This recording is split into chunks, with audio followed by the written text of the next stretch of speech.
best things that I've learned from Penn State itself was from a professor that told me, since you work in such a creative field, to just absolutely walk away from what you're doing and like stop thinking about it so that eventually it'll come to you if you need any sort of motivation.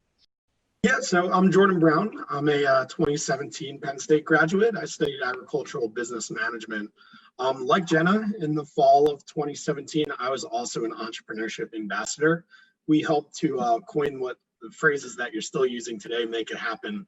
It warms my heart that you're still using it, but I really love that. But currently I am working at a security company called Allied Universal. It's a large security company. We have over 300,000 security professionals across the nation that form as security officers to protect properties or buildings, whatever is necessary. So with that, Tyler, what are some of the techniques that you use to keep motivated and keep moving along with your work, your startups, your projects, you name it? Well, that's a great question. And everybody has different things, I think, that help keep them going and stay motivated. And for me, I'll share with you guys just three things that I try to always come back to on a regular basis. One of them is just being relentless, because nobody ever accomplishes anything without some sort of grit. Right. So grit is a really big thing for me in my world. I was never the most talented guy on the basketball court. I was never the most athletic guy. But my thought was, I feel like I have enough going for me. I was tall and I could move okay, but I needed to just outwork people and have a better attitude than people. And that carried me a long, long way. And there's a lot of jobs I got as a basketball player, playing in different countries for different teams, purely because of work ethic and attitude. Yes, the height helps some. I'm 6'8", but there's a lot of guys out there that are 6'8" that are graduating from college looking to play overseas. So that relentless attitude in whatever you're going through is really key. And that kind of leads into the next one, where failing is okay. And you don't hear that very often, but you look at any successful person, any field, anywhere, and for sure they have experienced failure, guaranteed, 100%. Okay, so when you fail, it can be something that you allow to affect you in one of two ways. It can either just destroy you and you get depressed and you just, oh my gosh, how am I going to do this?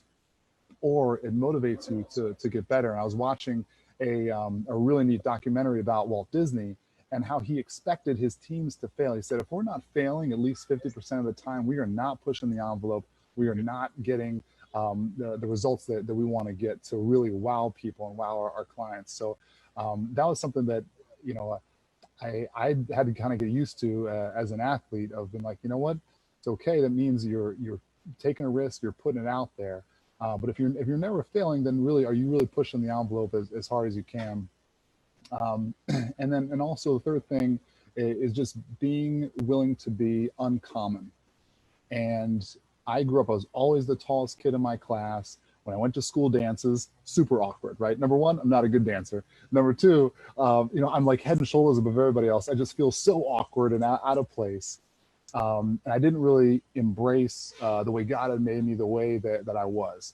And as I've gotten older and got a little more comfortable in my skin, you know what, I'm made this way for a certain reason. And there's times where I was, I was always a hard worker. That was kind of one of the things that carried me through in order to have success. And I remember playing on teams where, like, I'd be going really hard in practice or something, or in a game, and I'm like, this guy next to me, he has more talent than I have, but he's not really going as hard. And should I dial it back a little bit to kind of fit in with him and maybe some of these other guys?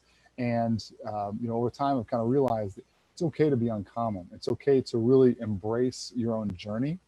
And I remember, like, my first or second year playing basketball overseas, I was 22, 23 years old. All my friends have regular jobs back home. They're starting to build their savings or whatever, and they're getting all these perks and benefits.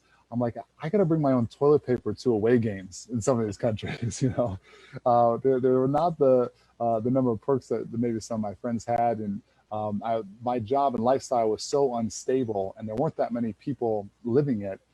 But eventually, I was able to kind of embrace, you know what, this is something unique. I'll never be able to do this again. I have to really embrace my own journey, and nobody has the same path in life. And so it's okay to try new things and go different places. So just kind of willing to be uncommon and be okay with that, and whatever that looks like for you, I think can be a really valuable tool. I guess I'll give it a try. So we go down there and I play for about 3 or 4 months, and things are going well. And then all of a sudden, we lost our last game before Christmas. And there was this really weird rule in the league that out of the 16 teams, only 8 would continue on to the second half of the season. Well, we had to win that last game to be in the top 8. And sure enough, like, we lost. So now I'm going home at Christmas about 6 months into marriage, and I don't have a job. I'm newly married, and now we're living at my mother-in-law's house. I'm like, oh, it's just how we imagined it, sweetheart, right? It's how you want to roll into the holidays, right? Yeah, exactly. And I'm like, gosh, what the heck am I doing here? You know, and I wasn't making a ton of money either. It wasn't like I had some huge padded bank account. This was not MBA money or anywhere near it. So at that point I said, okay, like, I need to just keep grinding it out and staying ready. And so many things were out of my control, as they always are in our life, right? We control so little, but you know, I just tried to stay ready, and was fortunate to be able to land another job playing in Argentina right next door. And it ended up being on a better team, for more money, and a much better situation. And so it was one of those things where, had I just said, you know what, gosh, maybe this isn't for me. Maybe I'm just, I'm not cut out to, you know, to make it in this profession any longer. You know, I'd done it for like, you know, 1.5 years, 2 years at that point. Then I would have missed out on that opportunity, and then more opportunities that came from that.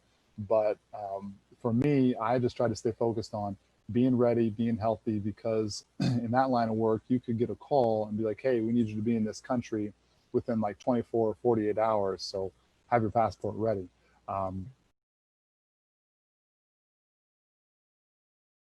Jordan, what are you doing these days to keep motivated during this pandemic? So well, there are a few elements of this. The first one I remember is back in middle school. We would get to school first thing in the morning, and there would be the morning announcements where they come on, they share all this news on what's going on at school, all these other after school activities. They give you the information about that. If it's someone's birthday, maybe like 5 of your friends get around the PA system and wish you a happy birthday for the whole school to hear. And then it always ended with the same thing. And I remember the principal of Dr. Perry saying it so clearly, make it a great day or not, the choice is yours. And I would just listen to that every day. And I'm like, you know what? I'm going to make today a good day just because you said that. And I always remember those words to this day, because it's empowering to know that you have yourself the capability of deciding what each day is going to be. And what I've actually noticed since this quarantine started is that I am actually in closer contact with my family and friends than I've ever been before.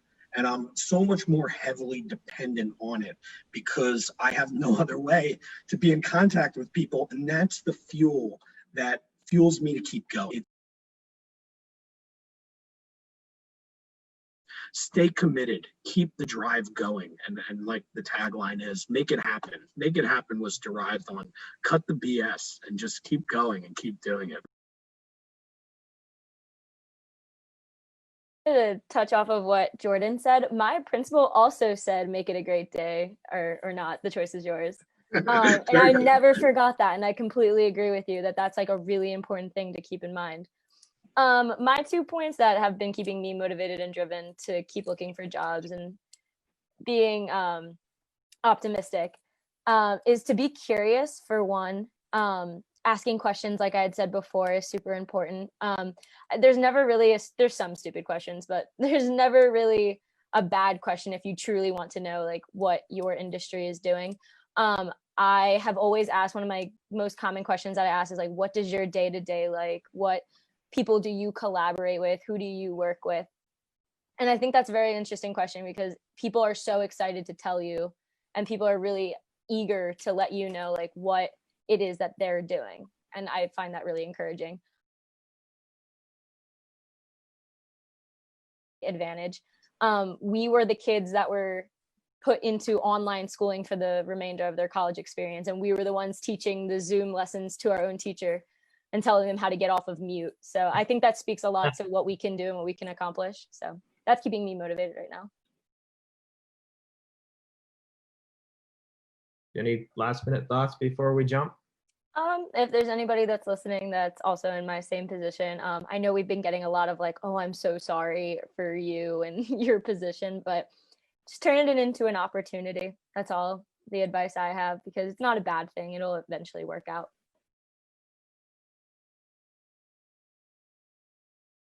The one thing I'd leave you with is this is just it's a season, right? It's not forever. I can remember being in different countries and just thinking like, oh my gosh, when do I get to go home? 8 months seems like forever to be away from the United States and everything that is comfortable for me. And it's a season that we're in. It's not going to be forever. And so sometimes we just have to kind of remind ourselves that so we can hang in there and know there's going to be better, more positive things ahead if people are struggling right now. Awesome. Jordan. Yeah, be patient and be confident. That's really what it comes down to. At the end of the day, you're not alone. I mean, this is affecting an entire nation. This is affecting an entire world. So make sure you realize that when you feel lonely, it's not just you, it's everyone going through very similar circumstances.